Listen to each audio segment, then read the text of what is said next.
Знаете, что необходимо сделать для того, чтобы приготовить хороший, богатый восточный обед?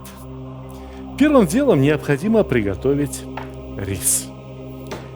И для этого надо отмерить точное количество воды и налить ее в казан.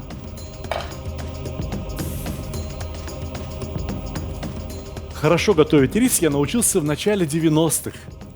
Тогда мой дядя, самый младший брат отца, устроился на работу в иранское посольство водителем. Там долларами платили. Выгодно было. А кроме того, иногда из иранского посольства перепадало что-то вкусненькое. Например, очень часто посол говорил моему дяде: «Агай Магарам, ваша фамилия из Ардабиля, из Ирана. Возьмите с собой домой несколько килограмм риса». Дядя брал, делился с нами, и тогда мы полюбили рис басмати. Сейчас не нужен блат в посольстве. Не надо искать дядю, который там работает водителем. Сейчас идешь в обычный супермаркет и покупаешь превосходный рис басмати. Как это сделать? А вот как. Очень просто.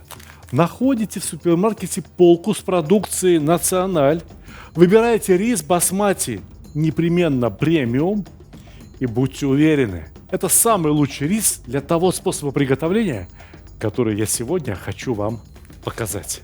Рис басмати требует особого обращения. Как и любой другой пловный рис, его необходимо замочить. Замочить заранее в теплой подсоленной воде. И с рисом буквально за 30-40 минут происходит чудо.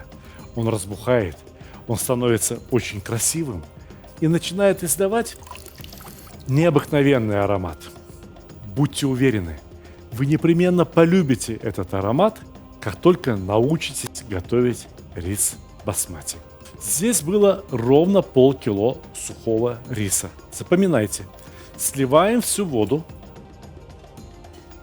Поскольку рис замоченный, в казане должно быть тоже ровно пол-литра кипятка. Проверим, кипит или нет. Кипит? Отлично кипит. Значит, воду необходимо посолить. Примерно 1 чайной ложки соли. Ну вот столько. И вот теперь рис очень аккуратно опускаем в казан.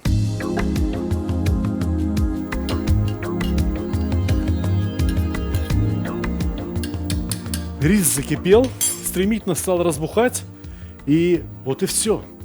Можно закрыть его крышкой и оставить на самом малом огне. А можно поступить еще лучше.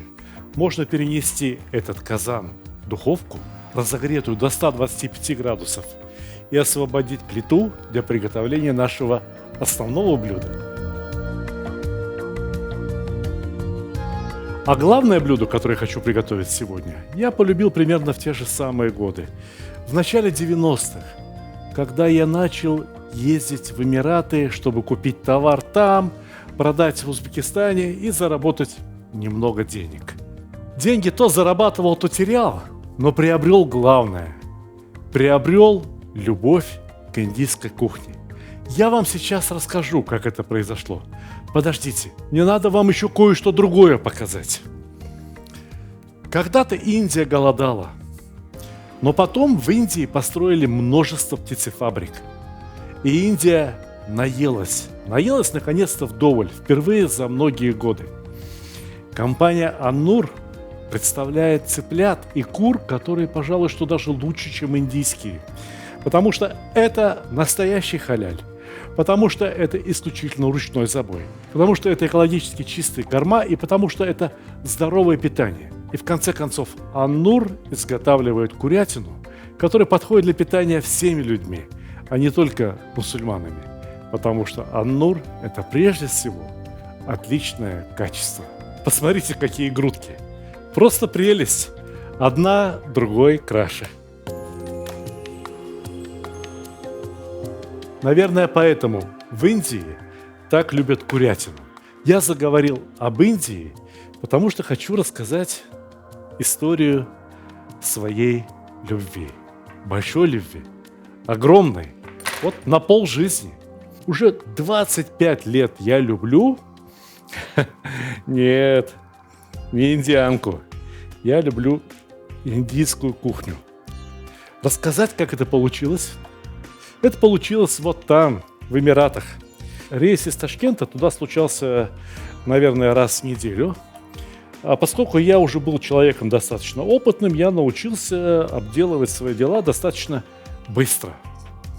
И вот однажды я закупил весь товар, упаковал его, отправил.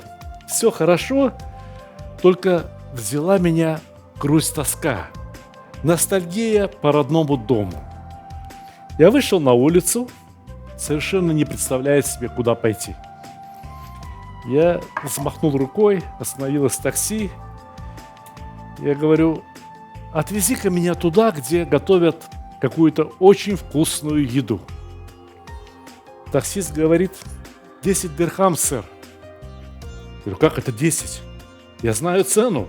В Дубае, в любой конец города есть единая такса. 5 дирхам. Ты почему меня обманываешь? Он говорит: сэр, вы хотели очень вкусный ресторан? В очень вкусный ресторан стоит поехать 10 дирхам. Мне пришлось согласиться. Он привез меня в ресторан, который назывался как-то удивительно знакомо, что-то вроде Танур, Тандур. Не знаю, как это правильно произнести. Раскрылись двери, прозвенел колокольчик. Из полутьмы ко мне вышел человек, который был похож, на премьер-министра какого-нибудь островного государства. Очень густым, низким голосом он мне сказал: «Добрый вечер, сэр. Поднимайтесь наверх, сэр». Он сопроводил меня до моего столика и спросил, что я хочу поесть. Я сказал, что я в арабском ресторане нахожусь в первый раз в жизни, поэтому прошу вас посоветовать мне. Он составил для меня меню, передал официантам заказ, и немедленно на столе стали появляться какие-то чудесные, необъяснимые явства с каким-то потрясающим запахом, невероятным. Вы бы знали, какие там были официанты. Эти официанты были вышкаленные ребята, обслуживали безукоризненно, предугадывали любое мое желание. Я наелся и получил удовольствие, которое, кажется, еще никогда не получал от еды. Я вернулся в Ташкент поздней ночью. Я приехал к своему дяде, остался у него ночевать.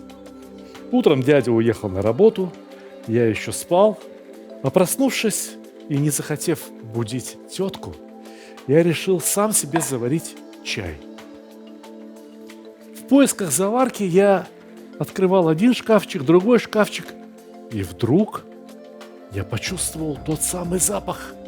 Запах тех специй, которые меня так поразили там, в Эмиратах, в Дубае.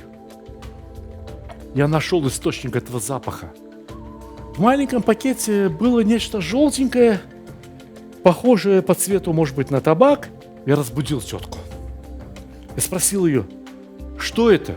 Что это такое? Она говорит: это Миша, так мы называли моего дядю, привез от наших иранских родственников. Ты его попроси, он тебе тоже привезет. Да, конечно, пусть привезет.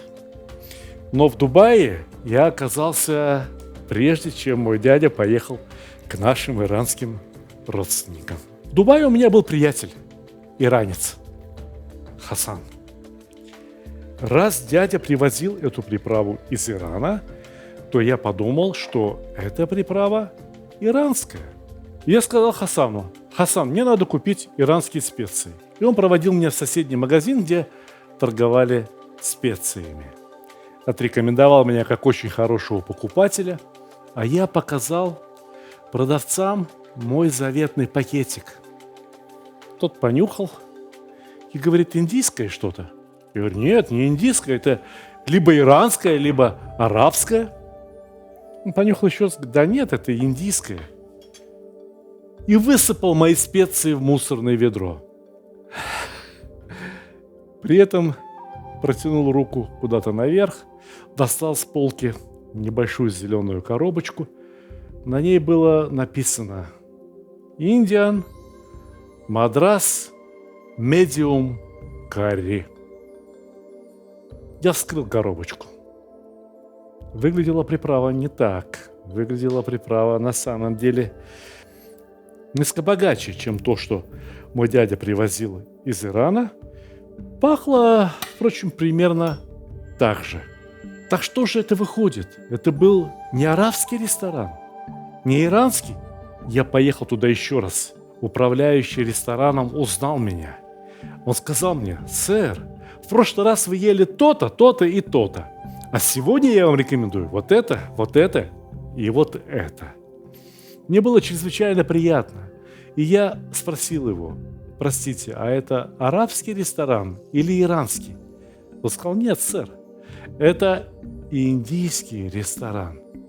Ах, вот оно что! Это индийская кухня так свернула мне голову. Эта индийская кухня настолько поразила меня. Я вернулся домой.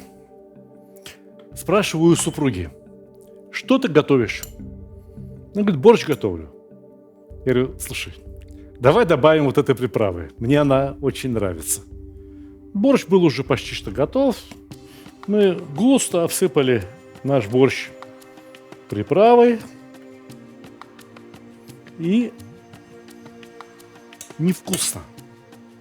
Вот нет того вкуса, нет того запаха, ничего нет. Я подумал: черти полосатые, обманули меня там в Дубае, подсунули ерунду какую-то вместо хорошей, правильной приправы. С другой стороны, и на жену чуть-чуть наехал. Говорю: ты мало добавила, в следующий раз побольше добавляй. В следующий раз она готовила что-то другое, добавила этой приправы побольше. Я поел и получил жуткую желудочную боль. Было еще несколько неудач с этой приправой, пока однажды в мой магазин не зашел человек такой чрезвычайно колоритной внешности, с бородкой, которая характерна для мусульман. Он заговорил со знакомым для меня акцентом. Я спросил его: «Погодите, вы пакистанец?» Он ответил: «Нет, я из Индии, но я мусульманин. Меня зовут Мехбухан».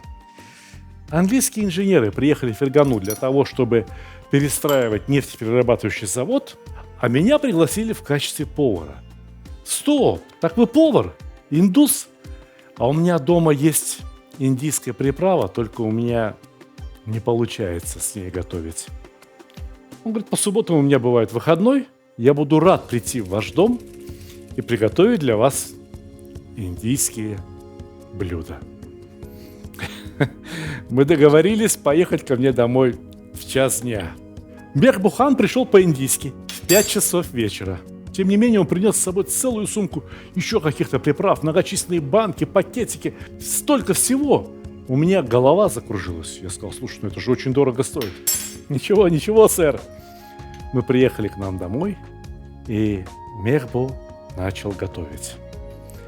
Он обсыпал кусочки курицы куркумой, солью, черным перцем, зирой и попросил несколько ложек каймака, очень густых, слегка кислых сливок.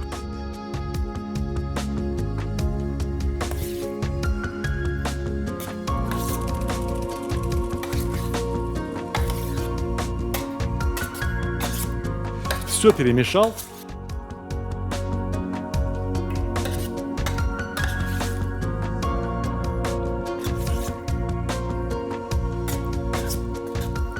И оставил в сторонке мариноваться. После этого Мехбу спросил: «Сэр, а у вас есть дома топленое масло?» Хорошее топленое сливочное масло мы к тому времени держали дома постоянно, потому что невозможно приготовить вкусный иранский рис без вкусного топленого масла. Он разогрел казан очень сильно и принялся обжаривать замаринованную курицу частями.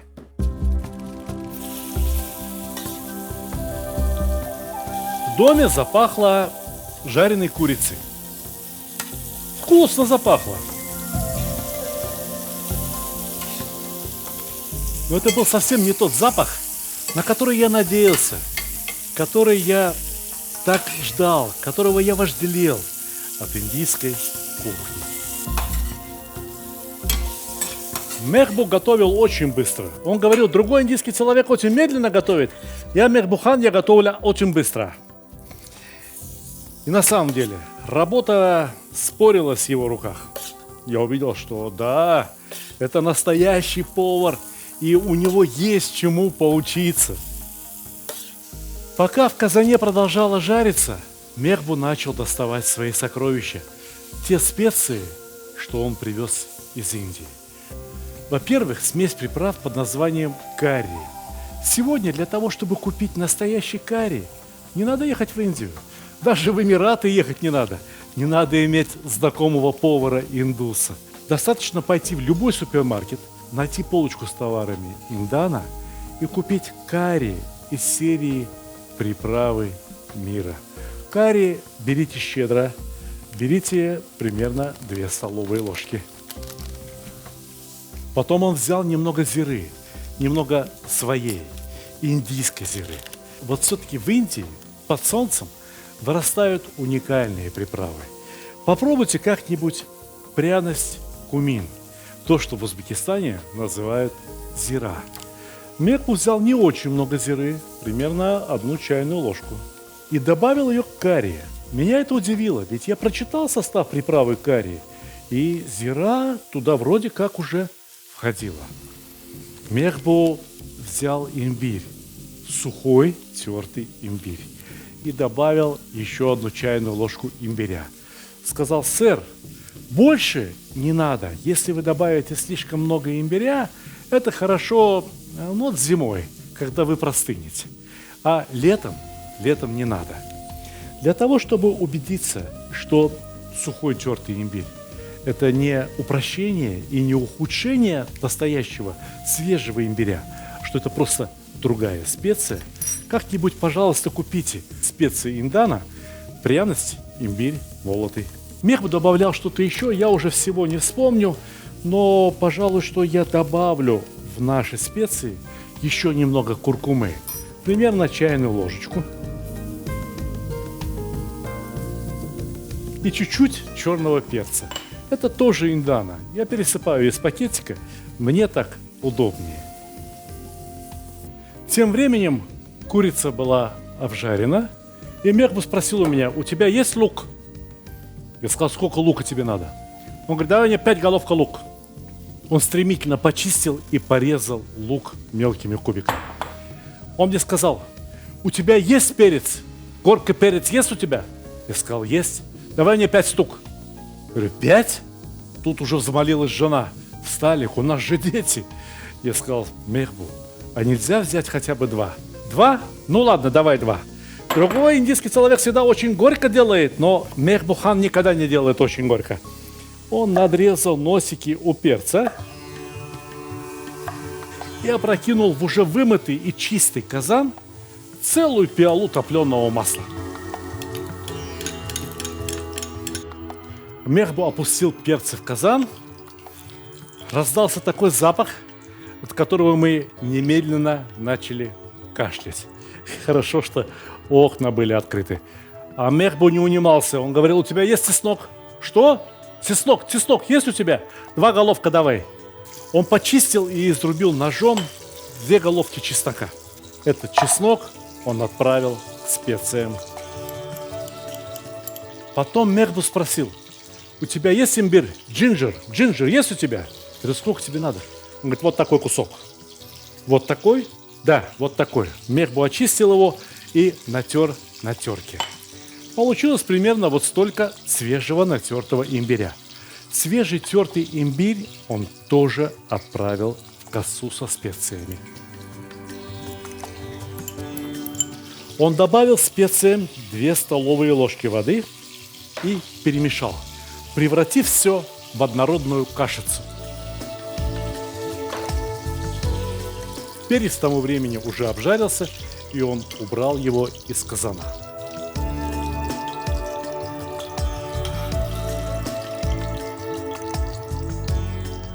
Первым делом в казан отправился лук. Да не просто лук, а много лука. 5-6 головок, порезанного кубиками. Лук Мехбу жарил не так быстро, как он делал все остальное. Жарил он его вдумчиво, не спеша. У нас было время поговорить о том, о сём. Кажется, мы в тот день даже налили себе по бокальчику чего-то прохладненького. Обжаривание лука у Мехбу затянулось. Я уже отчаялся дождаться того волшебного запаха. Но вот теперь с высоты своего опыта приготовления индийских блюд я понимаю, что именно продолжительное обжаривание до красно-коричневого цвета лука и есть один из главных секретов успеха индийского карри. Вот каким должен получиться лук. Прозрачным, золотисто-красным, красно-коричневым, но ни в коем случае не черным. Вся палитра правильно обжаренного лука должна образоваться здесь, в казане. И вот тут-то Мехбу и взял косу со специями. Еще раз помешал лук, убедился, что все не просто хорошо, а очень хорошо. И опустил в казан специи. Господи, Господи, знал бы ты, Господи, как я сейчас завидую Паше и Леше, которые сейчас первый раз почувствуют запах настоящего карри. И я спросил его: Мехбу, ну что дальше? Дальше-то что, Мехбу? Мехбу взял еще стакан воды и влил ее в казан. Размешал карри и стал спрашивать: мистер Старлинг, карри можно делать с помидором, карри можно делать с корд. Корд? Что такое корд? После долгих выяснений я понял, что кордом или кардом или кордом индусы называют наш курт, шарики высушенного КТК. Но если у вас дома нет курта, ничего страшного, просто не переключайтесь. Я вам объясню, чем заменить. Ну а пока самое время опустить в ароматную смесь ранее подготовленную курицу.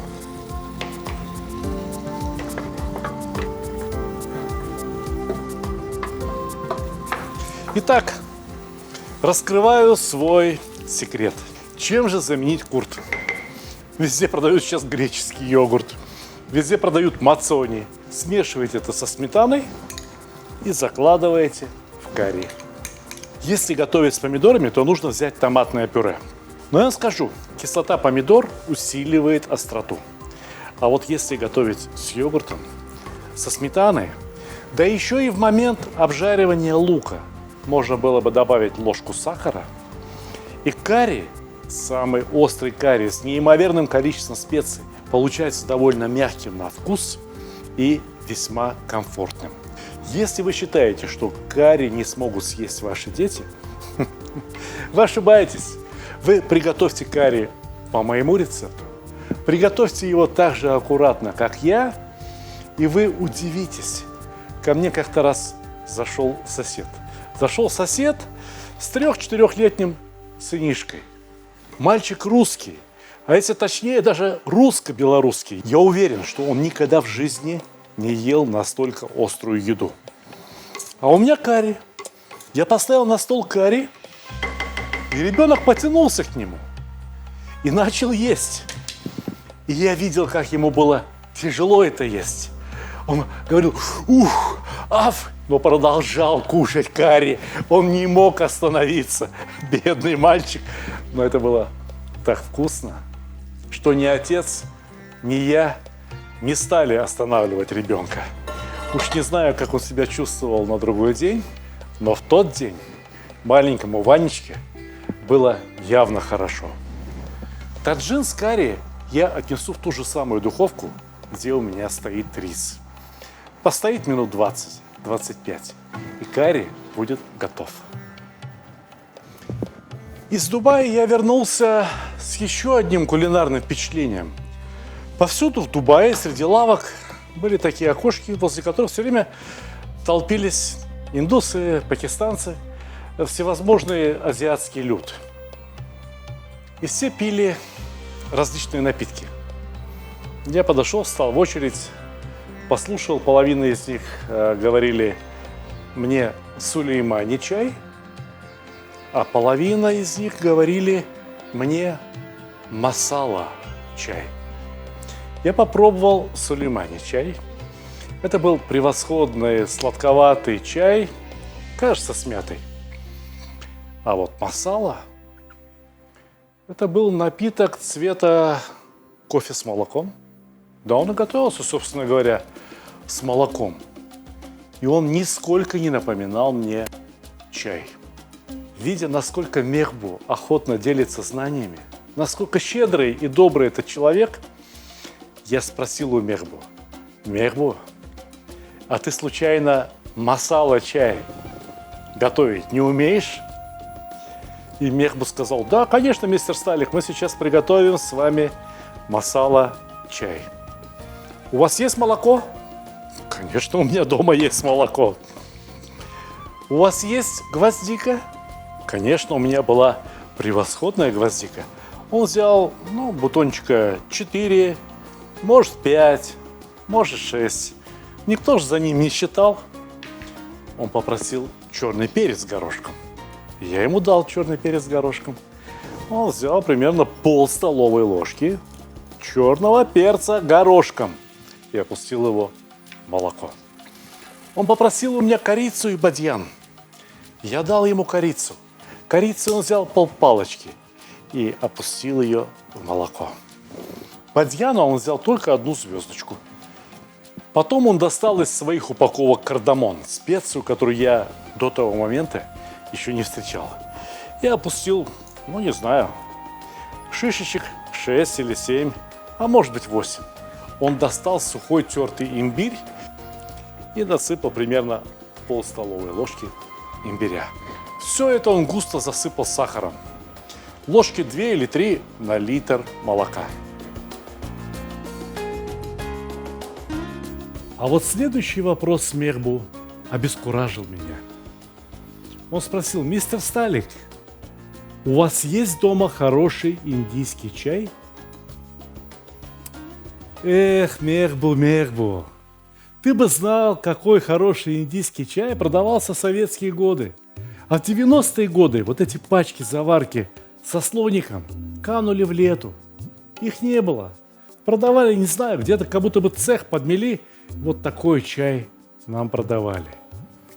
И я понял, что теперь я из Эмиратов должен привозить не только рис, не только специи, но еще и хороший чай. Конечно, ведь в ту пору в узбекских магазинах еще невозможно было встретить Ахмад-Ти, потрясающий индийский длиннолистовой чай Ассам. Это сегодня пошел в любой супермаркет, да и купил. Купил и наслаждайся. Наслаждайся настоящим качеством настоящего индийского чая. Уф!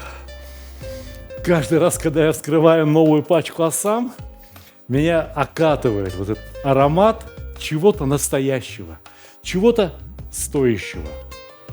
Теперь слушайте внимательно. Я готовлю чай примерно на 4 большие чашки. Значит, заварки чая нам понадобится 6, а то и 8 чайных ложек. Да, очень много. Именно так готовится масала чай.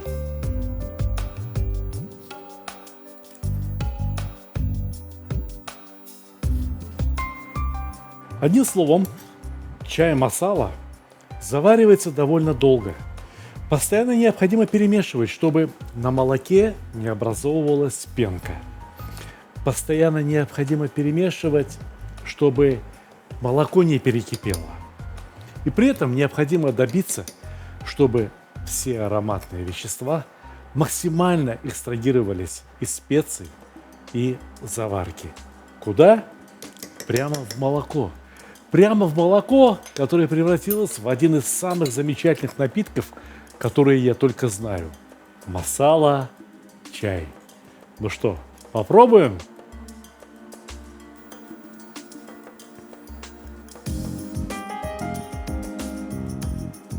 Чай готов, и его можно разливать по стакану.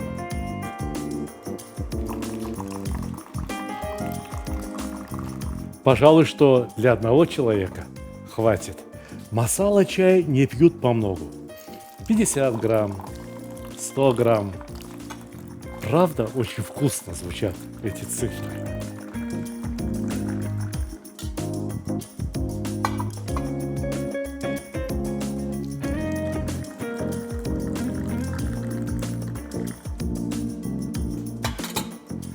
Пожалуйста, Паша, пожалуйста, Леша, попробуйте масала чай.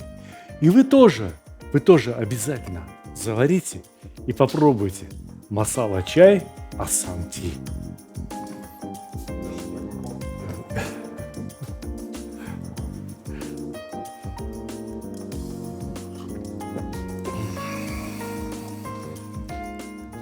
Восторг. Это восторг. Однако, пока операторы пьют чай, я должен принести рис и карри.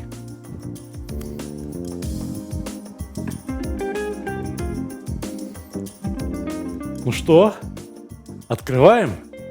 Открываем. На чем подавать эти чудесные яства? Посуда Вилмакс, Ингланд. Отличный фарфор. Отлично подходит под индийский карри, под рис басмати. Прежде чем подавать рис, его необходимо слегка взъерошить, разрыхлить.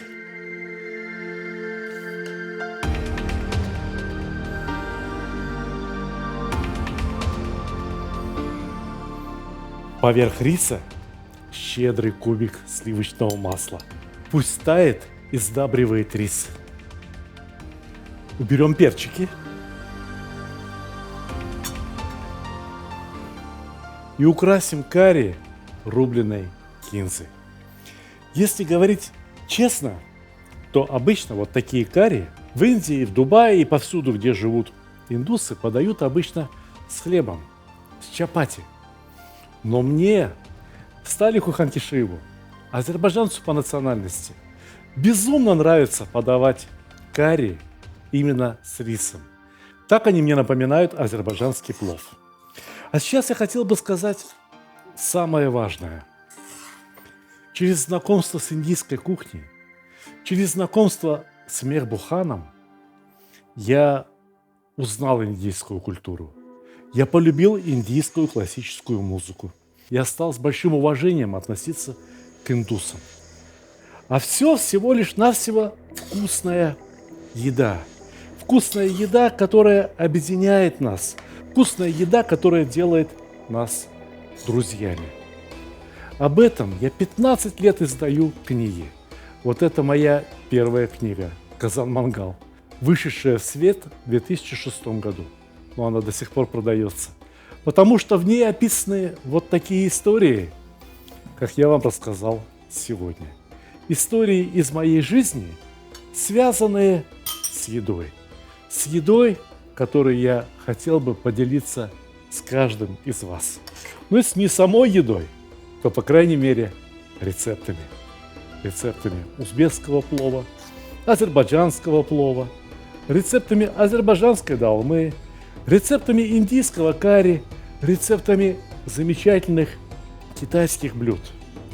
Нет в мире народа, который не любит вкусно покушать. Поэтому я от всей души желаю мира над вашими головами, чтобы больше не было никаких войн, чтобы все разговоры между разными народами заканчивались одними и теми же словами. Приятного вам аппетита!